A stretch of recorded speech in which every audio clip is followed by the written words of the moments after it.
नमस्कार, आदाब, खुशामदीद, good morning, सुप्रभात मेरे प्यारे दोस्तों।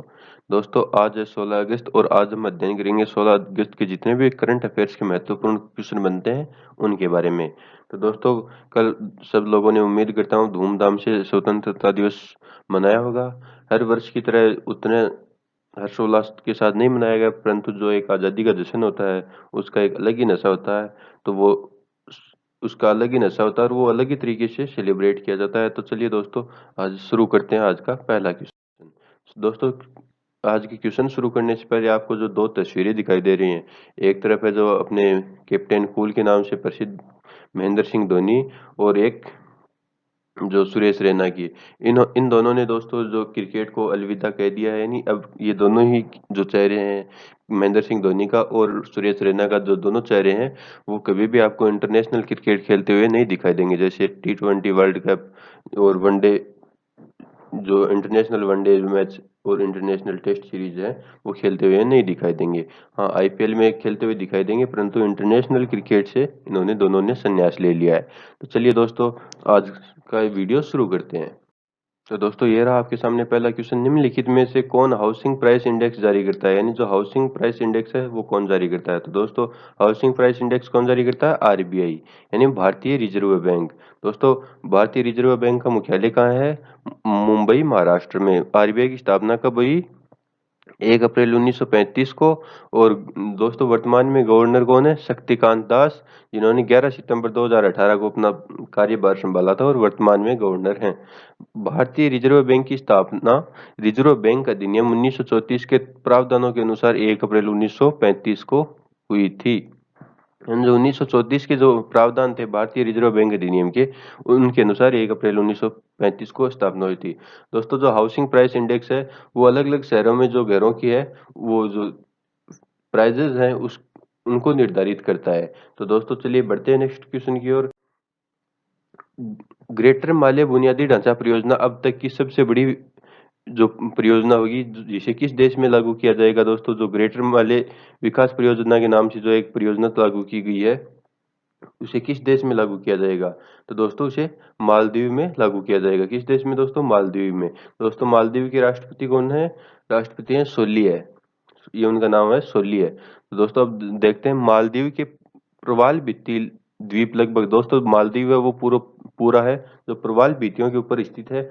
और आप जानते होंगे दोस्तों प्रवाल भित्तियां हैं वो समुद्र के अंदर पाई जाती हैं। वो अलग अलग, जिस प्रकार से हम इसको समझे कि ये अलग अलग शैवालों की जो परत दर परत जीवने से इन इन द्वीपों का निर्माण होता है। दोस्तों जो मालदीव में लगभग 90,000 वर्ग किलोमीटर में फैलाए क्षेत्र सम्मिलित करते हैं, यानी जो मालदीव मालदीव का टोटल एरिया है जो उसको हम 90,000 वर्ग किलोमीटर के क्षेत्र को सम्मिलित करते हैं, जो इसे दुनिया के सबसे पृथक देशों में से एक बनाता है, यानी ये सब दुनिया के सब देशों में से अलग करता है। इसमें लगभग 1192 टापू हैं जिनमें से 200 पर मानव बस्ती निवास करती है। मालदीव गणराज्य की राजधानी और सबसे बड़ा शहर माले है। कौन सा है दोस्तों सबसे बड़ा शहर? माले। और राजधानी कहाँ कौन सी है दोस्तों मालदीव्स की? माले ही राजधानी है। तो चलिए दोस्तों बढ़ते हैं नेक्स्ट क्वेश्चन की ओर। ओलंपिक में भारत की भागीदारी का शताब्दी वर्ष कौन मनाता है, यानी भारत में ओलंपिक में भाग लिया था तो उसकी शताब्दी वर्ष किसने मनाया है, किसने सेलिब्रेट किया है? तो दोस्तों डेक्कन जिमखाना क्लब ने जो भारतीय जो ओलंपिक में भागीदारी का शताब्दी वर्ष मनाया जाए। दोस्तों डेक्कन जिमखाना क्लब आप सोच रहे हो विदेश में है परंतु ये भारत में है और कहाँ स्थित है? पुणे में। दोस्तों दोस्तों अब देखते हैं इसके अंदर क्या है। दोस्तों डेक्कन जिम खाना क्लब ने डेक्कन जिम डेक्कन जिम खाना क्लब ने ओलंपिक में भारत की भागीदारी का शताब्दी वर्ष मनाया 14 अगस्त 1919 को। दोस्तों कब? 14 अगस्त 1919 को दोराबटी दोराबजी टाटा के नेतृत्व में दोराबजी टाटा के नेतृत्व में पुणे के डेक्कन जिमखाना क्लब में एक बैठक आयोजित की गई। यानी जो ये डेक्कन जिमखाना क्लब था वहां पे एक बैठक आयोजित की गई और किसके नेतृत्व में दोराबजी टाटा के नेतृत्व में, जिसने भारतीय टीम को ओलंपिक में भेजने की इच्छा व्यक्त की। यानी वहां पे डिसाइड किया गया या कि जो भारतीय टीम है उसको ओलंपिक में भेजा जाए। और दोस्तों 14 अगस्त 1920 को 6 भारतीय एथलीटों ने ओलंपिक में भाग लिया। दोस्तों 14 अगस्त 1919 को डिसाइड किया गया या विचार विमर्श किया गया कि ओलंपिक में भेजना चाहिए, और ईसा कब लिया? 14 अगस्त 1920 को, 1 साल के बाद। तो चलिए दोस्तों बढ़ते हैं नेक्स्ट क्वेश्चन की ओर। एयर बबल समझौते के तहत किसी भी प्रकार का वैध वीजा रखने वाले भारतीय यात्री कितने देशों की यात्रा कर सकते हैं? तो दोस्तों 4 देशों की यात्रा कर सकते हैं। दोस्तों अब जानते हैं, director general of civil aviation ने कहा है कि एयर बबल समझौते के तहत भारतीय यात्री किसी भी तरह का वैध वीजा रखने वाले यूके, अमेरिका, कनाडा और यूएई की यात्रा कर सकते हैं। दोस्तों एयर बबल हवाई यात्रा के लिए दो देशों के बीच एग्रीमेंट किया जाता है। यानी जो अब देख एयर बबल समझौता है, ये दो देशों के बीच एक एक हवाई यात्रा के लिए एक एग्रीमेंट किया जाता है। दो देशों द्वारा द्विपक्षीय समझौते के तहत एक एक यह खास कॉरिडोर का निर्माण किया जाता है, एक खास कॉरिडोर बनाया जाता है, यानी जिससे जो हवाई यात्रा में मुश्किल ना हो। तो चलिए दोस्तों बढ़ते हैं नेक्स्ट क्वेश्चन की ओर। भारतीय तट रक्षक बल के लिए एक अपतटीय गश्ती पोत को लॉन्च किया है, जिसका नाम है, तो दोस्तों क्या नाम है? सार्थक। जो तट रक्षक बल के लिए एक जो गश्ती पोत, अपतटीय गश्ती पोत को लॉन्च किया है, उसका नाम क्या है? सार्थक। तो दोस्तों देखते हैं इसके बारे में। दोस्तों भारतीय तट रक्षक बल के लिए एक अपतटीय गश्ती पोत लॉन्च किया गया है। इसे भारतीय तट रक्षक जहाज सार्थक के रूप में पुनः नामांकित किया गया है, यानी इसे दोबारा से नामांकित किया गया है, जिसे क्या नाम दिया गया है दोस्तों? सार्थक। इसे मेक इन इंडिया दृष्टिकोण के अनुरूप, दोस्तों इसका निर्माण किसके तहत किया गया है? मेक इन इंडिया प्रोग्राम के दृष्टिकोण के अनुरूप गोवा शिपयार्ड लिमिटेड द्वारा स्वदेशी रूप से डिजाइन एवं निर्माण किया गया है। और दोस्तों समुद्री सुरक्षा बढ़ाने के लिए तट रक्षक बल द्वारा 5 अपतटीय गश्ती पोत की श्रृंखला में सार्थक चौथे स्थान पर है। यानी दोस्तों टोटल 5 जो अपतटीय गश्ती पोस्ट हैं, जो समुद्र की सुरक्षा और व्यवस्था की जानकारी रखते हैं, उनमें इसका स्थान कौन सा है? चौथा। तो चलिए दोस्तों बढ़ते हैं नेक्स्ट क्वेश्चन की ओर। बीज BEEG नामक स्वदेशी सीड बॉल किसने विकसित की है? तो दोस्तों किसने विकसित की है? आईआईटी कानपुर ने। आईआईटी कानपुर ने क्या विकसित किया है दोस्तों? बीज नामक स्वदेशी सीड बॉल। तो दोस्तों अब देखते हैं ये क्या चीज है। दोस्तों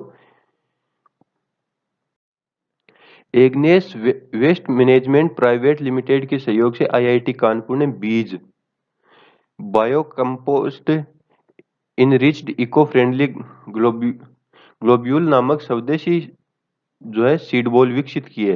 यानी किसके सहयोग से दोस्तों इसको विकसित किया है? Agnes waste management private limited के सहयोग से किसने विकसित किया है? कानपुर, आईआईटी कानपुर ने। दोस्तों कोरोना काल के दौरान वृक्षारोपण से जुड़े लोगों और किसानों की सुरक्षा के लिए बीज सीड बॉल को विकसित किया गया है। यानी इसको विकसित करने के पीछे उद्देश्य क्या है दोस्तों? जो किसानों को सुरक्षा मिले और वृक्षारोपण से जुड़े लोगों को और किसानों को सुरक्षा मिले। दोस्तों इसमें पौधा लगाने के लिए गड्ढे खोदने की आवश्यकता नहीं होती, पानी के संपर्क में आने पर ये ऑटोमेटिकली अंकुरित हो जाते हैं। दोस्तों जब भी हम कोई पौधा लगाते हैं तो हमें सबसे पहले गड्ढा खोदना पड़ता है, उसके अंदर उसमें पौधे या उसके बीज डालने पड़ते हैं, फिर उसमें पानी डालना पड़ता है। तो इतनी मेहनत को दूर करके अब डायरेक्ट जो सीड बॉल का निर्माण किया गया है, ये डायरेक्टली आप कहीं पे भी रख दो और जैसे ये पानी के संपर्क में आएंगे, ये ऑटोमेटिकली अंकुरित हो जाएंगे। तो दोस्तों नेक्स्ट क्वेश्चन, किस भारतीय शहर में पहली बार ट्रैफिक सिग्नल में महिला प्रतीक को चिन्हित किया गया है? तो दोस्तों किस शहर में किया गया है? दोस्तों मुंबई में। मुंबई में क्या किया गया है दोस्तों? जो ट्रैफिक सिग्नल के रूप में महिला को चिन्हित किया गया, महिला सिग्नल को, जो महिला की प्रतीक है या महिला की जो छायाचित्र बोलते हैं हम उसको ट्रैफिक सिग्नल के रूप में चिन्हित किया गया है। तो दोस्तों मुंबई शहर में लैंगिक समानता को बढ़ावा देने के लिए ट्रैफिक लाइट और यातायात संकेतों पर महिला प्रतीक को चिन्हित किया है। और दोस्तों ऐसा करने वाला महाराष्ट्र है, तो देश का पहला राज्य बन गया है। दोस्तों इस परियोजना का नेतृत्व महाराष्ट्र के पर्यटन और पर्यावरण मंत्री आदित्य ठाकरे ठाकरे कर रहे हैं। एंड दोस्तों इस जो परियोजना का नेतृत्व कौन कर रहे हैं? आदित्य ठाकरे। तो चलिए दोस्तों बढ़ते हैं नेक्स्ट क्वेश्चन की ओर। दोस्तों हाल ही में समाचारों में रहा SPT 041847 है। दोस्तों ये क्या चीज है? SPT 041847 क्या चीज है? तो दोस्तों ये जो SPT जो है आपके सामने, ये एक है नई आकाश गंगा है। यानी जो एक हाल ही में आकाश गंगा की खोज हुई है, जिसका नाम SPT 0418-47 रखा गया है। तो दोस्तों अब देखते हैं इसके बारे में, नई आकाश गंगा के बारे में। दोस्तों SPT 0418 -47 हमारी आकाशगंगा की तरह ही दिखने वाली 12 बिलियन प्रकाश वर्ष दूर एक अन्य सुनहरे प्रभामंडल वाली आकाशगंगा है। दोस्तों क्या है दोस्तों, ये जो हमारी आकाशगंगा है जिसको हम मिल्की वे बोलते हैं, उसकी तरह दिखने वाली 12 बिलियन प्रकाश वर्ष दूर, यानी ये इसकी डिस्टेंस है पृथ्वी से, कितनी है दोस्तों, 12 बिलियन प्रकाश वर्ष। ये इसकी डिस्टेंस से दूर एक अन्य सुनहरे प्रभामंडल वाली आकाशगंगा है। दोस्तों इस आकाशगंगा को चिली में स्थित अल्मा रेडियो टेलीस्कोप द्वारा गुरुत्वाकर्षण लेंसिंग नामक तकनीक का उपयोग करके खोजा गया था, जिसके पास स्थित एक आकाशगंगा एक शक्तिशाली आवर्धक कांच के रूप में कार्य करती है। यानी ये बहुत ही चमकीली है, यानी ये इतनी चमकीली है कि इसको जो है हर जो स्टार्स हैं, जितने भी इसके अंदर जो भी चीजें हैं, वो बहुत ही चमकती हुई दिखाई देती हैं। दोस्तों SPT-0418-47 नामक आकाशगंगा इतनी दूर है कि इसके प्रकाश को पृथ्वी तक पहुंचने में अरबों वर्ष लग गए। यानी इसको जब ये आकाशगंगा बनी उस तब से लेके इसको पृथ्वी तक आकाश इसका जो प्रकाश है वो पहुंचने में कितने वर्ष लग गए दोस्तों, जिसके अरबों वर्ष इसके लग गए, क्योंकि इसको हाल ही में कुछ ही दिन पहले इसके प्रकाश को पृथ्वी पर देखा गया है। तो ये इतनी दूर है पृथ्वी से जिसे हम अनुमान लगा सकते हैं।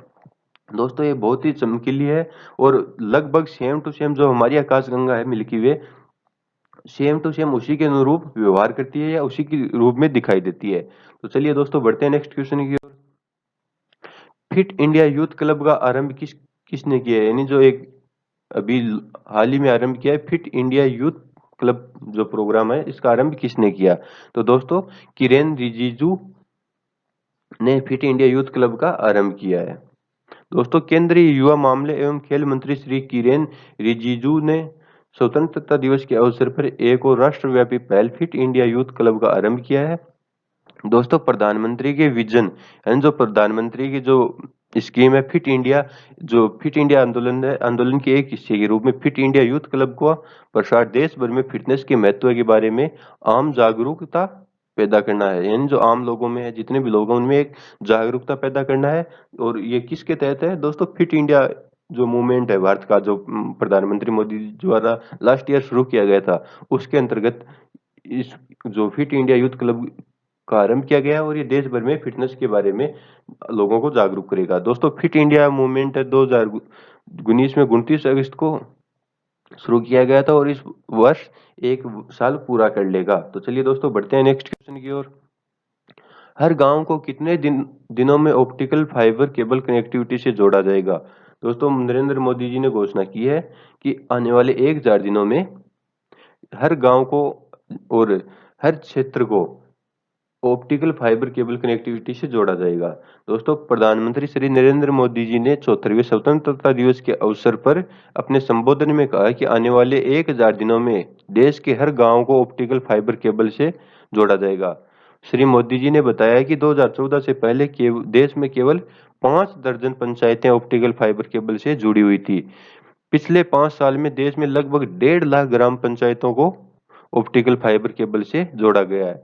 तो चलिए दोस्तों आज की जो महत्वपूर्ण क्वेश्चन है वो यहीं पे समाप्त होते हैं। दोस्तों अब बढ़ते हैं हमारी नई कड़ी की ओर जो है करंट फायर के नाम से। तो चलिए दोस्तों बढ़ते हैं आगे। Current fire. दोस्तों छत्तीसगढ़ नगर निगम शहरी निवासियों को वन अधिकार पत्रक प्रदान करने वाला पहला राज्य बन गया है। यानी जो वन अधिकार पत्रक प्रदान करने वाला पहला राज्य कौन सा बन गया है दोस्तों, छत्तीसगढ़। दोस्तों जल शक्ति मंत्रालय द्वारा स्वच्छ भारत मिशन अकादमी का शुभारंभ किया गया है। और दोस्तों इलेक्शन कमीशन के अधिकारी ब्लॉकचेन तकनीक का उपयोग सुदूरवर्ती क्षेत्रों में वोटिंग में करने की संभावना तलाश रहे हैं, ताकि मतदान से जुड़ी भौगोलिक बाधाओं को दूर किया जा सके। दोस्तों जो ब्लॉकचेन तकनीक है वो ये तकनीक होती है, उसके माध्यम से उस जो स्थिति है वहाँ की वो एक साथ अनेकों स्थानों पे देखी जा सकती है। जैसे अगर ब्लॉकचेन तकनीक का हम प्रयोग करें तो जैसे दिल्ली के अंदर इस ब्लॉकचेन तकनीक का प्रयोग हो रहा है, तो भारत के दिल्ली के अलावा काफी स्थानों पे जो लाइव लोकेशन है, या जिसको लाइव लोकेशन नहीं बोल सकते, जो लाइव स्थिति है वहाँ की, उसका अनेक स्थानों पे और अनेक कंप्यूटरों पर एक साथ देखा जा सकता है। तो दोस्तों अब बात करते हैं, हाल ही में रक्षा मंत्री राजनाथ सिंह ने एक ऑनलाइन वेबिनार के माध्यम से नौसेना नवाचार और स्वदेशीकरण संगठन NIIO का शुभारंभ किया है। दोस्तों इजराइल और संयुक्त अरब अमीरात ने ऐतिहासिक वॉशिंगटन ब्रोकेड समझौते के तहत पूर्ण राजनयिक संबंध स्थापित करने के लिए सहमति व्यक्त की है। तो चलिए दोस्तों, इसी के साथ ही आज की ये सीरीज खत्म होती है। मिलते हैं नेक्स्ट वीडियो में, तब तक के लिए गुड बाय। जय हिंद, जय भारत।